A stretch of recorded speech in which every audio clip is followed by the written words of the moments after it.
1949 November 26 నుండి భారత రాజ్యాంగం అమలులోకి వచ్చిందని joint collector C Vishnu Charan అన్నారు. మంగళవారం కలెక్టరేట్లోని వీడియో కాన్ఫరెన్స్ హాలులో 75వ రాజ్యాంగ దినోత్సవం సందర్భంగా joint collector C Vishnu Charan భారత రాజ్యాంగ నిర్మాత డాక్టర్ బిఆర్ అంబేద్కర్ చిత్రపటానికి పూలమాలలు వేసి ఘనంగా నివాళులను అర్పించారు. డిఆర్ఓ రాము నాయక్, జిల్లా Parishad deputy CEO Subbareddy, DRDO Sridhar Reddy, DSO Venkataramudu, RWS EC Manohar, CPO Venugopal, ఇతర జిల్లా అధికారులు, కలెక్టరేట్లోని అన్ని సెక్షన్ల సిబ్బంది తదితరులు కార్యక్రమంలో పాల్గొన్నారు.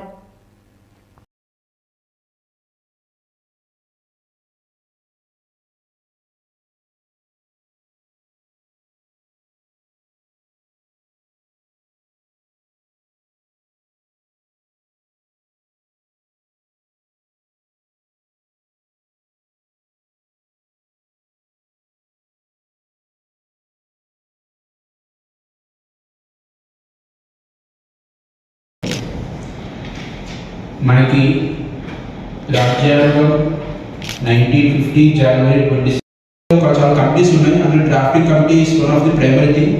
ఈ డ్రాఫ్టింగ్ కమిటీకి కాన్స్టిట్యూట్ అసెంబ్లీలో ఎన్ని క్వశ్చన్స్ వచ్చాయంటే ఈవెన్ దోస్ మన కాన్స్టిట్యూషన్ చూసుకుంటే ప్రియాంబుల్లో స్పెసిఫిక్గా 26 నవంబర్ అని రాసుకుంటుంది.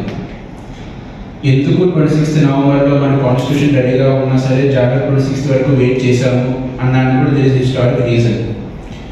ఎందుకంటే 1920స్లో పూర్ణ స్వరాజ్ అన్న ఒక కాన్సెప్ట్ తీసుకొచ్చిన తర్వాత జనవరి 26గా సెలబ్రేట్ చేశాము. సో ఇండిపెండెన్స్ వచ్చిన తర్వాత కూడా ఆ డేని కామెమరేట్ చేసుకోవాలనే ఉద్దేశంతో నవంబర్ 26న మనం కాన్స్టిట్యూషన్ వైపు చూసుకుంటూ అది ఒక గైడింగ్ లైట్ లాగా మనం చేసుకుంటూ ముందుకు సాగాలి.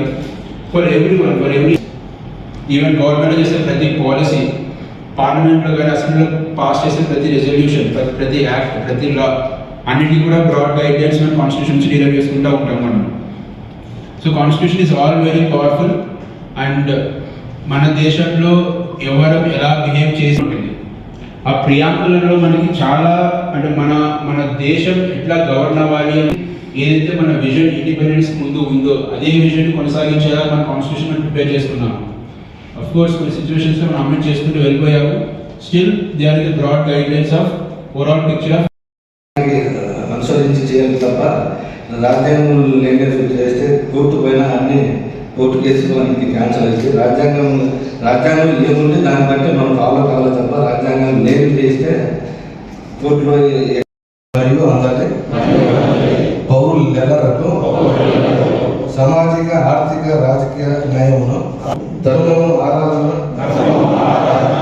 స్వేచ్ఛను, అంతస్తులను, వ్యక్తి గౌరవమును, జాతి ఐక్యతను మరియు అఖండతను తీర్మానించుకొని 1949వ సంవత్సరం నవంబర్ 26వ దినమున మన రాజ్యాంగ చేసి మాకు మేము